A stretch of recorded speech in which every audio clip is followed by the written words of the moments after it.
Introduction. What makes Spam so iconic? It's pink, it's salty, and over 8 billion cans have been sold. But what makes Spam so irresistible? Let's crack open the can and find out. The wartime legacy of Spam might seem like a strange food at first, kind of like a block of mystery meat that's oddly tasty. But there's a fascinating story behind every can. Let's break it down. It all started in the late 1920s when J. Hormel took over his father's company, Hormel Foods. Inspired by the large chunks of canned meat sold in delicacy sections, he thought, what if we make smaller, affordable portions for everyday people? After years of tweaking the recipe, Spam was officially launched in 1937. What made Spam unique was Hormel's decision to use pork shoulder, a cut of meat most people avoided because it was tricky to prepare. With new technology like refrigeration and conveyor belts,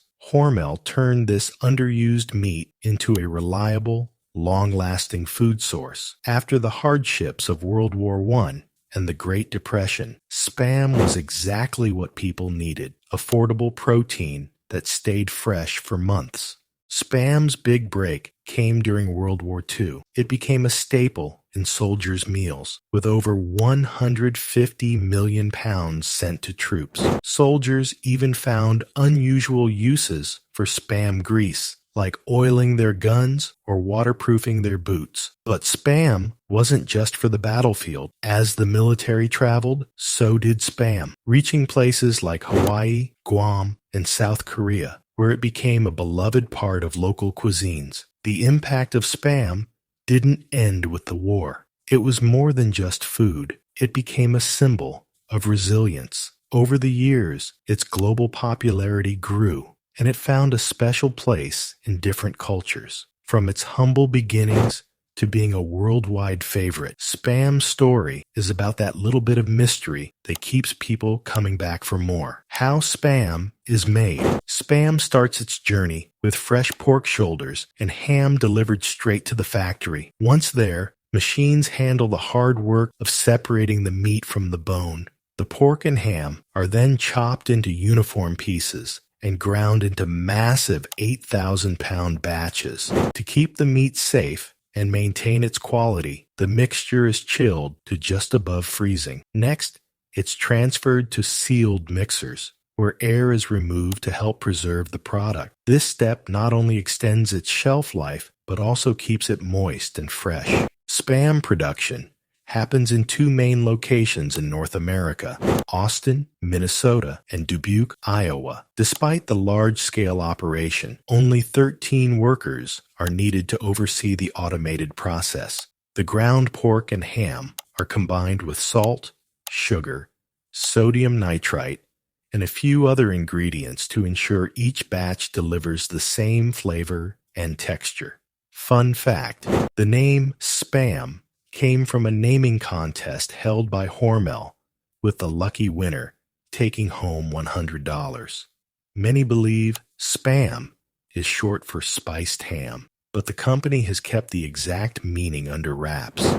Though Spam might have a reputation as a mysterious meat, it's actually made from just 6 simple ingredients: pork, including ham, salt, water, potato starch, sugar, and sodium nitrite. Ever wonder why sodium nitrite is in there? It plays an important role in preventing harmful bacteria and gives Spam its iconic pink hue. This is thanks to a chemical reaction between the nitrite and the protein in the meat.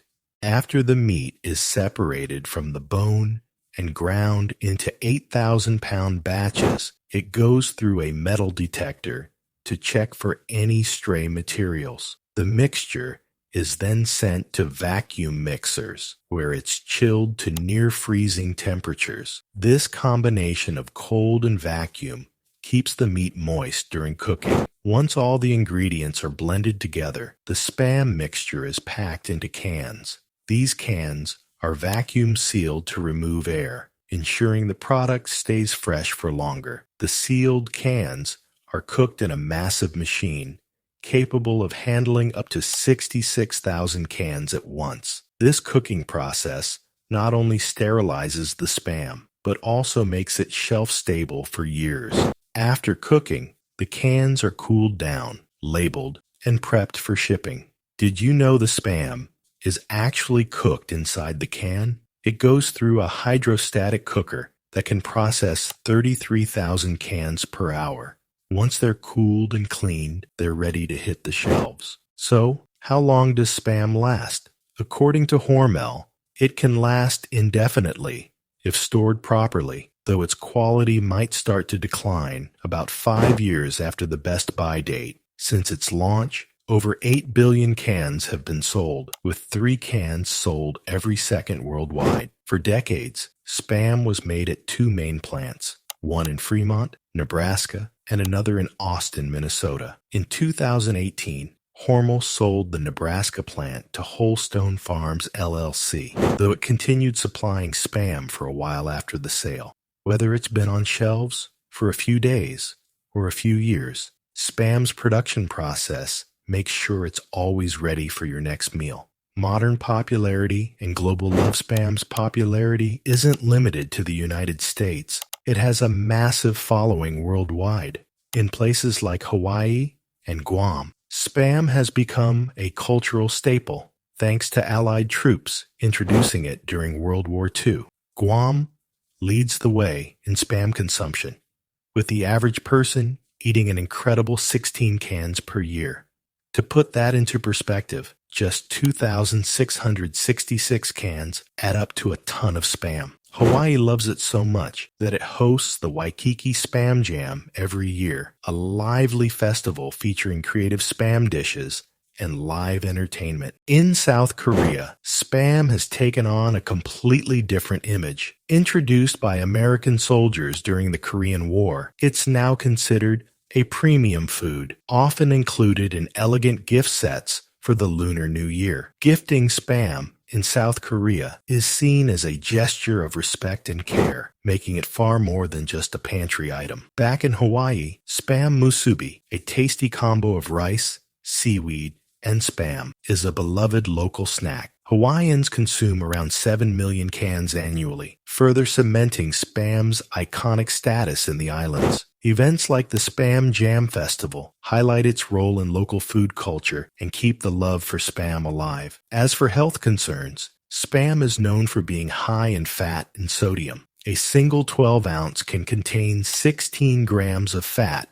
per serving and about 1/3 of the recommended daily sodium intake. While Hormel offers low-fat and low-sodium options, experts still recommend enjoying Spam in moderation. Studies suggest a potential link between processed meats and cancer risks due to sodium nitrites, but the FDA considers these levels safe for consumption. Like most indulgent foods, Spam is best enjoyed as an occasional treat. Spam has been around for a long time, and it's still a favorite for many people. Even with more people eating organic and plant-based foods these days, Spam hasn't lost its charm. Why? It's affordable, super easy to cook, and reminds people of good times with family and friends. Hormel, the company that makes Spam, keeps things fresh by adding fun flavors like teriyaki and jalapeno. During the pandemic, when people were stocking up on food, Spam was a top choice, and Hormel made sure there was plenty to go around. What makes Spam so special? It's super flexible. You can use it in quick meals, fancy recipes, or even keep it in your emergency stash. It's been loved for over 80 years, from being an important food during wars to showing up in kitchens all over the world today. Hormel has done a great job keeping Spam popular by always changing with the times, but never losing what makes it unique. If you're a big Spam fan, you might want to check out the Spam Museum in Austin, Minnesota. It's a fun place with cool displays about Spam's history, how it's made, and all the places it's famous for. There are even hands-on activities, so it's great for kids and adults. Have you ever eaten Spam? Maybe in a sandwich, fried with eggs, or in Spam musubi? Let us know how you like it. And if you enjoyed this, Make sure to like, subscribe, and hit the bell so you don't miss more fun stories like this one.